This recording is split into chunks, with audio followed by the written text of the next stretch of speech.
Hey, deserving listeners, The Ultimatum. My name is Dr. Kirk Honda. I'm a therapist and a professor. Keep in mind that everything that I say is speculative based on very little information. So just keep that in mind. Let's watch. I'm upset because I feel like Alex lied to me all night. What did he say? He told me that Roxanne doesn't respect me and that I'm her whipping boy. I asked him, how do you feel about marrying Kat? He goes, well, I've come close to making a decision. I think that Alex wants to be with Roxanne. That's what I think. That's what he said? I'm telling you. Yeah, from my memory, Alex had answered the question, kind of, that he didn't want to be with Roxanne and might want to be with Kat. But my impression was Alex was saying he doesn't want to be with Roxanne or Kat. But apparently Antonio didn't pick up on that or didn't remember that. Alex's mom texted me after they met Roxanne, and I didn't want to bring it up because I was like, I don't know, I don't have a lot of details. It was just like a couple texts that she sent me, and she was like, Roxanne clearly doesn't like Antonio.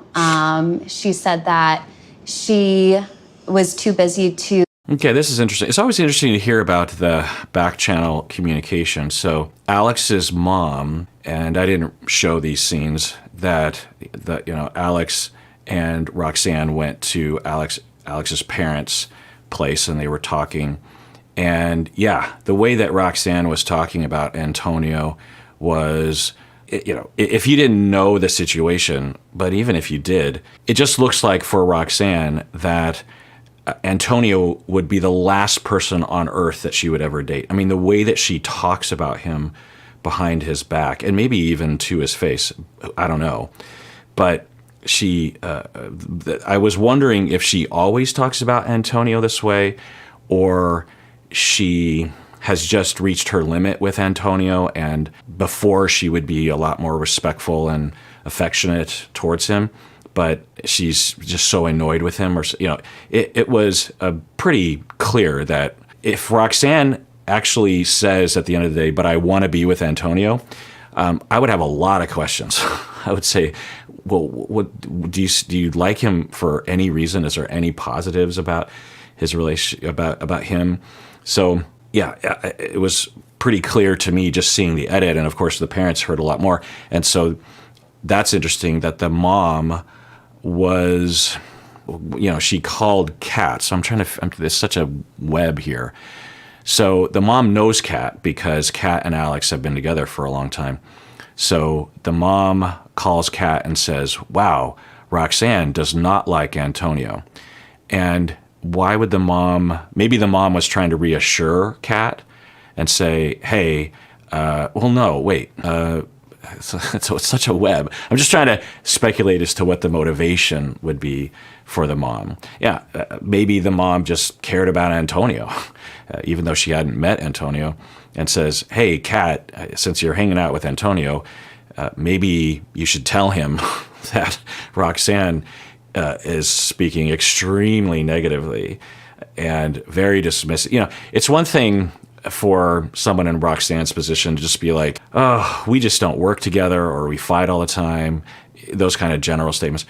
The way Roxanne talks about Antonio, she talks about him like Antonio's a piece of crap. It's really demeaning, kind of. I mean, it's not terribly demeaning, but it's a little shocking. It's a little embarrassing, actually.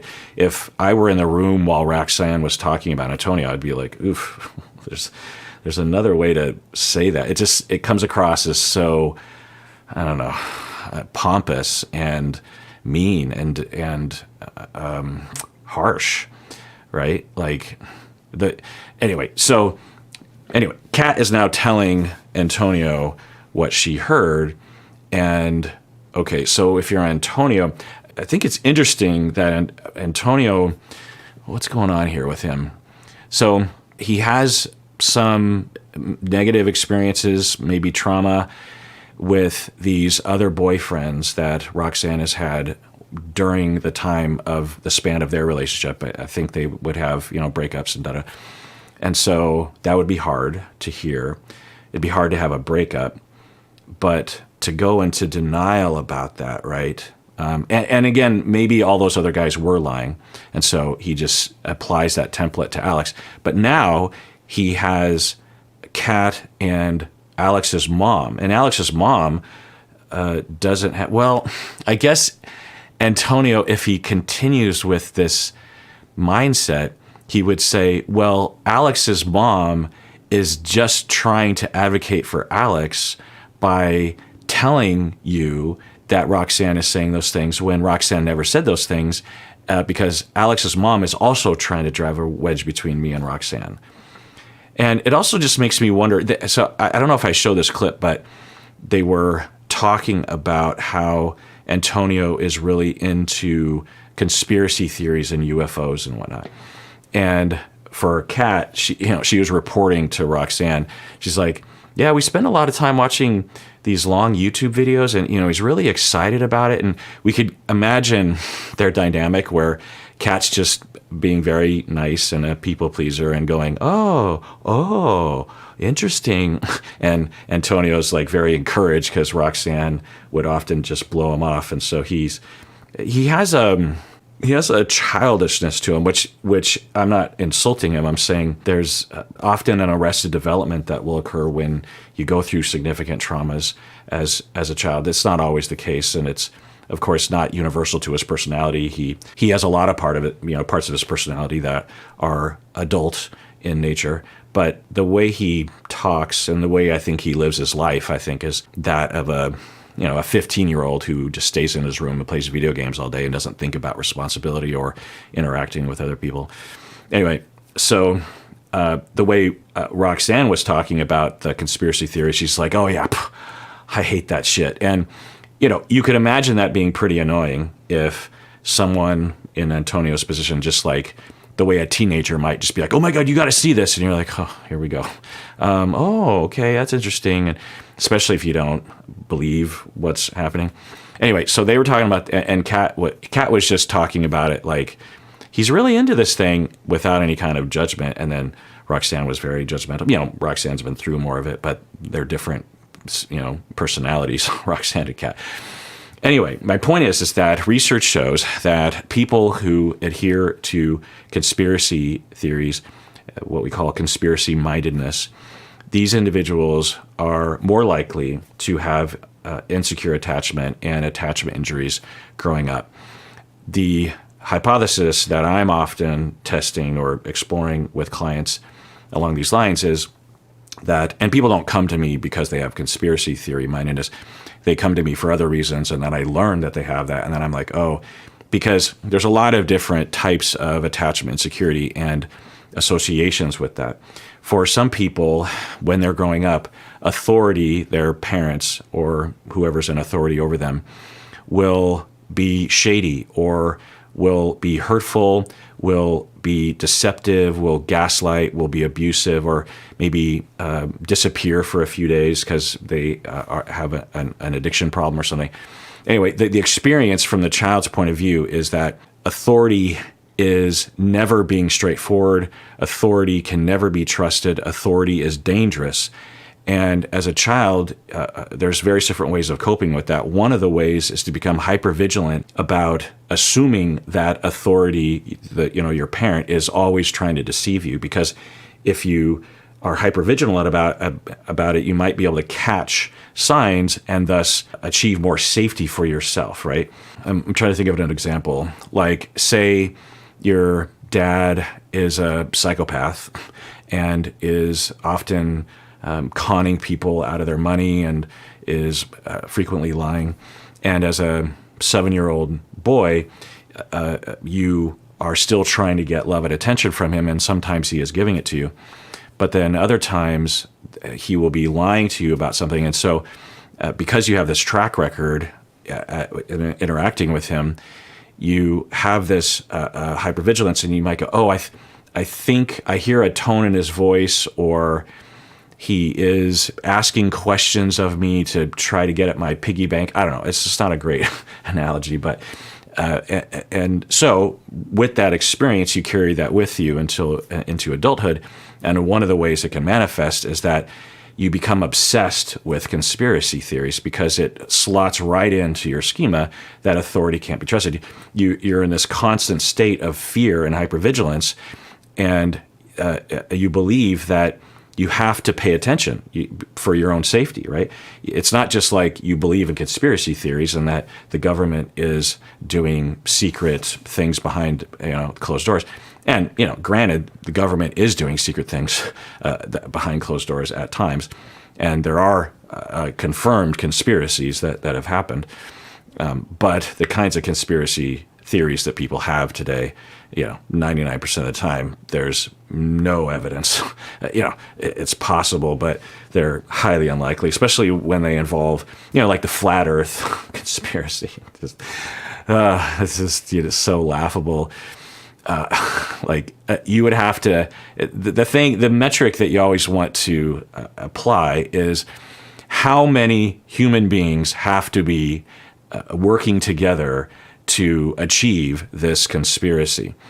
And for example, for flat Earth, you would have to, the amount of human beings that would have to coordinate and stay on the same page is in the millions, because there's so many people who have not only observed the Earth from afar, but also have heard, in order to, anyway, but not only just millions of people, but also the governments of the United States and the USSR, back when the USSR was the USSR, because they also were claiming that the Earth. So at a time during the Cold War when the United States and the USSR wanted to destroy each other, wipe each other off the map, for some reason they decided to coordinate this conspiracy.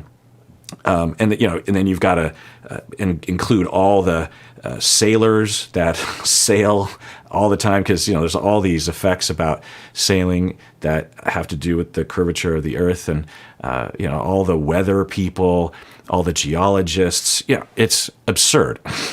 So anyway, but if you emotionally know it to be true, that authority, and once you're out from underneath the authority of your parents, the template is still there.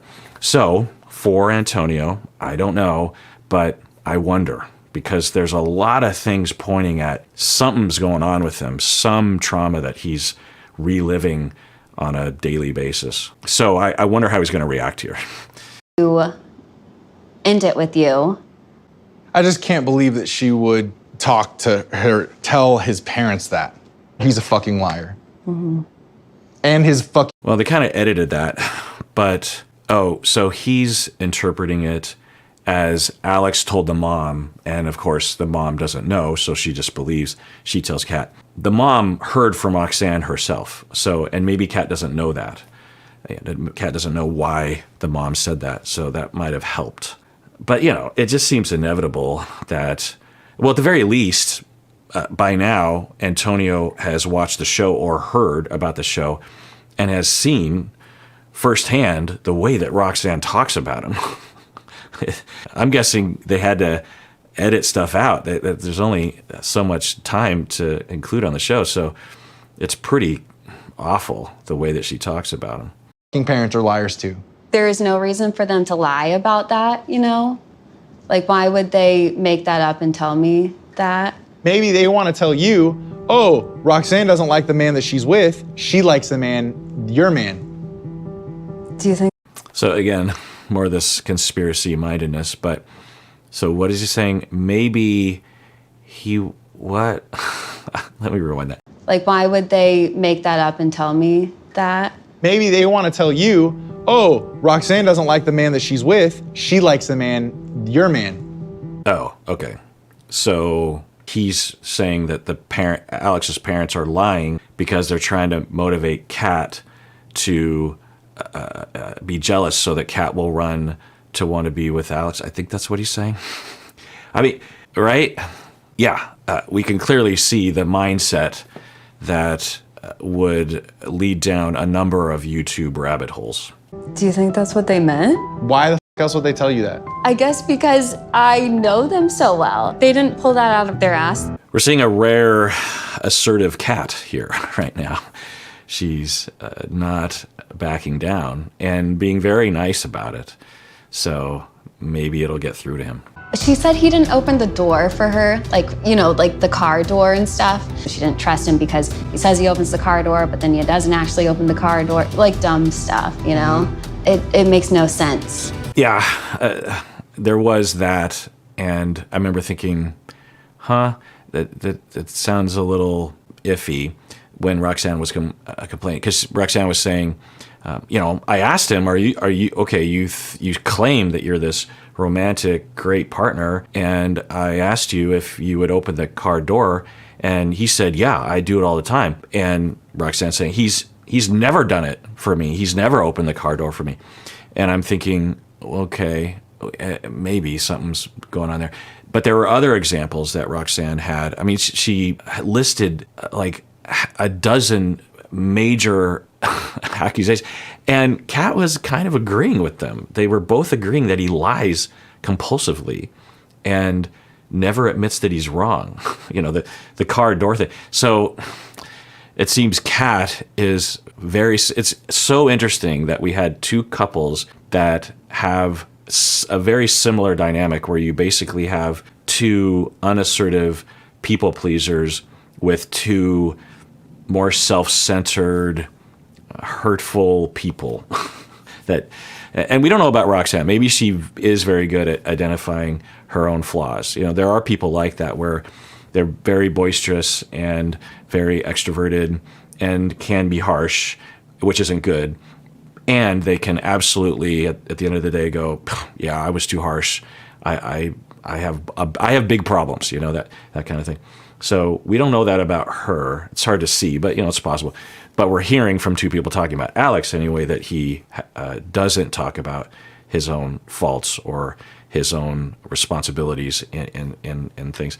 And it also makes me wonder if Alex avoids ever having to get into a situation where a flaw of his will be engaged with. So, because he seemed, the way they describe him, it seems like he's pretty avoidant of those sort. Really absorbs himself with work and doesn't like talking about in-depth things. That's the way people are describing him, and you can kind of see that. So it's possible that he doesn't run into a lot of situations where he is wrong and a problem because he's just so distant. Yeah. And I'm sorry that was like a stressful night. And for me too, like I don't know what's going on with Alex. Like all we know. Kat then says, look, I think you need to know. And also is informing him about how Roxanne is talking crap about Alex. So I think his mind is probably swimming in that of, I wonder what his mind would be swimming in right now. I think he's probably reassured. So maybe it's all just him panicking. He's panicking at the idea of losing Roxanne because of his own traumas and regressing to a very young part of himself. And he had to make a deal with the devil when he was a child. I could see this, where in order to retain at least the hope that his caregivers loved him, he had to just completely go into denial, active denial, about what he was seeing or what he was being told. Kids will do this. A common scenario that I would see would be that the parents would go through a divorce, and it was often the dad that would move out of town or something and not regard parenting as a top priority. And the dad might move across the country, stop sending Christmas cards and birthday cards, stop calling, maybe even change his phone number and forget to tell his ex-wife what the phone number was. And meanwhile, you have the kids that are living with the single mom, and they are hurting and sad that the dad abandoned them, but it's too painful to acknowledge that. And so they develop a fantasy that is helpful to them and a solace in the pain that, he must be, he has a very important, he's like James Bond. He's a spy. And so he can't contact me because he's deep undercover. And if he contacts me, then he'll blow his cover and he could be killed, that kind of thing. Kids will develop those kinds of, or some less specific version of that, where it's like, no, or they'll blame the mom. They'll say, you pushed him away, that's why he's gone. And for kids, it's hard, right? And especially if they feel mostly secure with their mom, then they feel safe to blame their mom because they know their mom isn't going to leave them. And a lot of times I would start working with families in this situation, and the mom would just be turning to me like, I'm the good parent. Why am I getting all this shit? And they talk so glowingly about their dad, and their dad hasn't called them in 18 months. And when he does, he forgets how old they are and what grade they're in. And why is this happening? And I would explain, it's such a tragedy that the good parent gets shit on all the time. And, it's pretty awful. It wasn't always like this, but it happened a lot. I would see it a lot. So, I could see a scenario where for him, he just had to go into that fantasy world. And when you do that, the problem is that when you have to repeatedly do that, particularly when you're younger and your brain is more plastic, you're developing neuronal connections, what wires together, fires together, that are retained into adulthood, right? And so if you have a more robust brain process and emotional connection association process, you're much more likely to engage in it because it takes almost no effort. It's almost automatic that those are the thoughts you're going to have because you were so practiced at it. It's sort of like if you are, we can all kind of relate to driving. The first time that we sat down in front of a wheel of a car and decided to drive, everything was foreign to us and weird. We had to think about everything. Okay, press the gas. Okay, 10 and 2. Okay, what you're really thinking. You do that enough times, and eventually you don't have to think. You can completely zone out and not pay attention, but just automatically you'll be driving. Say you should be paying attention, but with minimal attention, you can stay in the lane and drive the speed limit and stay safe. And so when you're a child and you just have repeatedly through practice engaged in this fantasy of I'm feeling rejection and abandonment signs, so I have to go into denial because that's the only way out of this. That's the only way out of it. It's not happening. It's not happening. It's not happening. And it breaks my heart to see him. Because we talk about things that our partners lack. I get that I have shit to work on, and I can imagine the things that you've said, but why the f this shitbag can fucking look me in the eye and think that he can just say shit like that? Don't call him a shitbag. He's not a shitbag. Yeah. Kat is one of the most healthy people. I was wondering if she's a people pleaser, but she demonstrated tonight with Antonio. There's a lot. She didn't have any incentive to help him out in this way by telling him what she knows. And I don't think that Kat was trying to hurt Antonio's feelings by passing that information along. So that requires a lot of courage and, the opposite of people pleasing, because if you're trying to people please, you just wouldn't say anything. And even when he was pushing back, Antonio was pushing back, Kat was like, why would, and she was being really caring. And then to hear him, calling Alex a shitbag, and then she's like, hey, watch it, because why? You don't know Alex. And that's such an immature thing a lot of people do this, but it's such an immature thing that it's like if someone breaks up with you and then they start dating someone and you just in your mind think of that other person as a shitbag, right? Even though your partner broke up with you, you can certainly be hurt and upset to your partner, but what did their new partner do? The new partner didn't do anything. They're just dating and trying to eke out a happy life like everybody else. So anyway, Antonio is asking Roxanne, why does Alex think that you disrespect me? And then Roxanne says, well, we've been talking about what we don't like about our partners. And it's, good for Roxanne to say that. She could have been like, I don't know why, and deny the whole thing. But that certainly is an understatement that Roxanne was talking about what she didn't like about, her partner. And the way that, I'm trying to remember the way that Alex talked about Kat. I'm sure it wasn't as harsh, at least on camera. I don't remember it being as harsh, but anyway. So, So then Antonio very quickly turns it around to, so that's the denial part. That's his out is, well, I'll triangulate Alex. Right now I'm dealing with a conflict between me and the person that I love and don't want to be abandoned by. That's too threatening. I have to divert to Alex. Fuck this shitbag and fucking look me in the eye and think that he can just say shit like that. Don't call him a shitbag. He's not a shitbag. He's a liar. Antonio, I need you to listen to me. You come here and talk to me in person. You're being serious. Wow. I mean, well, I don't know what this means, but it gives me chills. So Roxanne is saying he's a liar, even though he's not lying about, he might frequently lie, Alex, but he's not lying about the disrespect.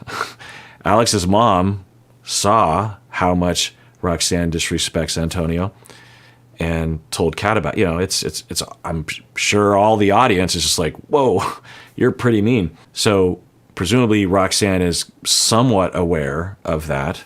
And she's like, when Antonio, emotionally what's happening is that Antonio is now kind of throwing out some confrontation energy to Roxanne. There's sort of an implication of like, hey, Roxanne, what the heck? How come Alex is saying this? Is it Alex or is it somewhat right? Are you disrespecting me? Are you dismissive? Are you saying really harsh things about me behind my back? And instead of Roxanne maybe saying something like, well, I wasn't overly harsh. I don't, you're not my punching bag, but to tell you the truth, I have been really mulling over some thoughts about our relationship. Being with Alex has opened my eyes a little bit. I don't want to be with Alex, but it does give me this contrast of what is possible, and it really highlights a lot of the things that I don't like about our relationship. She could have said something like that.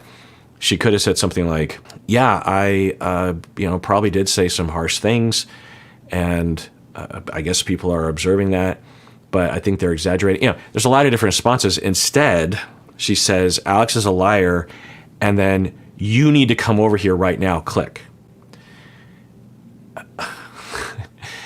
I think that says, given everything we've seen, and if the genders were reversed, it would be a lot easier to have an hypothesis of a cycle of abuse and high control. I don't know if that's happening here, but there are some signs. And that's what I always do with these shows, is I use it as a jumping off point. We can't know. This has got to all be fabricated by the producers, by the editors, by the cast members themselves. We don't know. But, and there's not enough information to make any sort of clinical determination, but I have worked with families and couples and individuals, both people that were victimized and perpetrators themselves, who will have this kind of dynamic where, so for the perpetrators of this style, and I'm not saying that Roxanne is one, but there's some minor signs here, they outwardly are very dismissive and verbally abusive and rejecting and serially abandoning, which we've seen. We don't know if that's the case, but we could imagine a case where Roxanne, periodically just breaks up with Antonio. But for these kind of perpetrators, they need an underfunctioner or someone that puts up with the abuse. Maybe someone with a lot of abandonment traumas and this sort of thing. And the superiority, I'm special, I'm better than everyone. And then they will, not consciously, it's not, they don't wake up in the morning and say, I'm going to manipulate this individual, break them down. I'm going to make them feel like they're very worthless and lazy and unlovable. They already believe that based on their history, but I'm going to make it more so that they have no self-esteem, and I'll be able to do whatever I want to them because I need attachment security. And that's often, especially given that the relationship, let's see, 4 years they've been together, and they've broken up many times. We've heard them talk about that. And who knows? But, for this style of perpetration of abuse, the perpetrator actually wants attachment security. They're desperate for it, but because of the modeling that they've been through, they don't know how to navigate it, and they're terrified of vulnerability, and they're terrified of not constantly being in control, because when they were young, they were never in control, and that meant very dire things for them. And so for these individuals, their coping style is through self-centeredness and grandiosity and I'm superior, because they're running away from their sense of inferiority and lack of control. They're terrified on a constant basis, so they're always trying to assert that they're better and they're above and they're independent and they don't need anybody. But deep down, they're desperate for it. So they find over time, through trial and error probably, that the only attachment that really seems to work, given their defensive structure, is someone who essentially is a punching bag and has no self-esteem and has no assertiveness, and might even be depressed and a tendency to just not have ambition. To have ambition would be like, I don't know if I like this relationship. If you have no ambition, then you just avoid the whole enterprise of, is my life bad? Should I try to improve it? So through trial and error, these fit together. It's not ideal, but it does work to make the abusive person feel like they're lovable, because there's this person that just never, leaves. And for the abusive person, that is reassuring to them. It's very toxic and harmful to the victim, but it also keeps the perpetrator in that cycle, and they don't know that they're in a cycle. Consciously, they believe they're independent and they don't need anybody, and their life is great because they're constantly convincing themselves and trying to live a lifestyle that is signaling that to other people. And so it's possible, given what we just saw, that when the tables are turned and there's any kind of a question from Antonio of, wait, are you talking crap about me? And implying that maybe I don't want to be with you. Maybe I don't.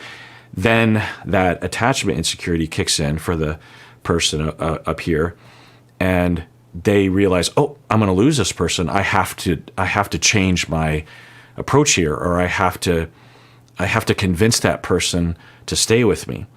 So now, again, I'm not saying Roxanne and Antonio are in that dynamic. There's not enough information, of course, but I do want to talk about that because I don't usually get a chance to talk about that style of abusive relationship. And unfortunately, both people are playing into it. We don't blame the victim, but both people are trying to heal from their past traumas by keeping the toxicity going, and they don't know that they're doing that.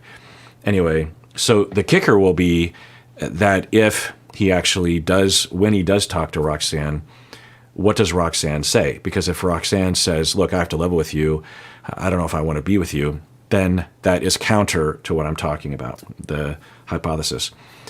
But if she ensnares him back and changes her opinion, because another possibility, given the hypothesis that I had, the personality types involved, the personality of the perpetrator, they say a lot of things that sound very sure to them, but they actually, due to their childhood traumas, actually don't even really know what they feel or what they think. They're only saying things because it's trying to signal to other people that you're superior or you're likable or you're a special person in some way. So, I'm so special that I can identify just how much of a loser he is, that kind of stuff.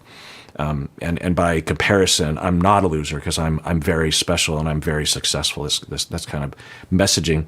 But deep down, the evaluation of Antonio isn't actually how she feels about it. She's just saying those things.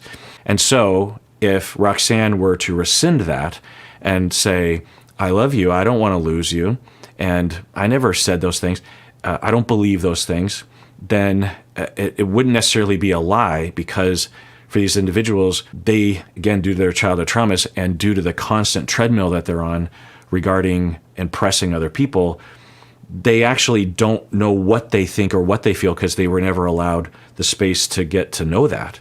Well, anyway, I'm really curious as to what Roxanne will say to him and what he'll. This season, I was just talking with my wife Stacy that this season isn't. There's no. Well, I think I was even talking to y'all that there's no Vanessa, but there definitely is a pretty fiery, juicy relationship to get into that I'm actually really looking forward to seeing what happens. Why am I looking forward to it? I hope for the best. I really do. Yeah, I hope for the best.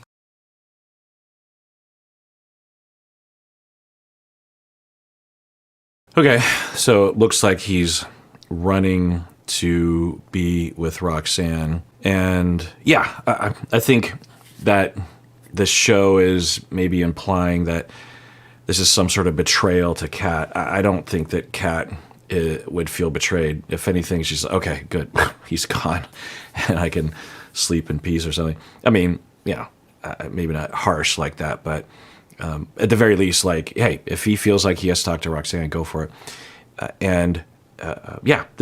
If he were my friend and I were there, I'd be like, you should talk it out with Roxanne, and you should probably do that in person.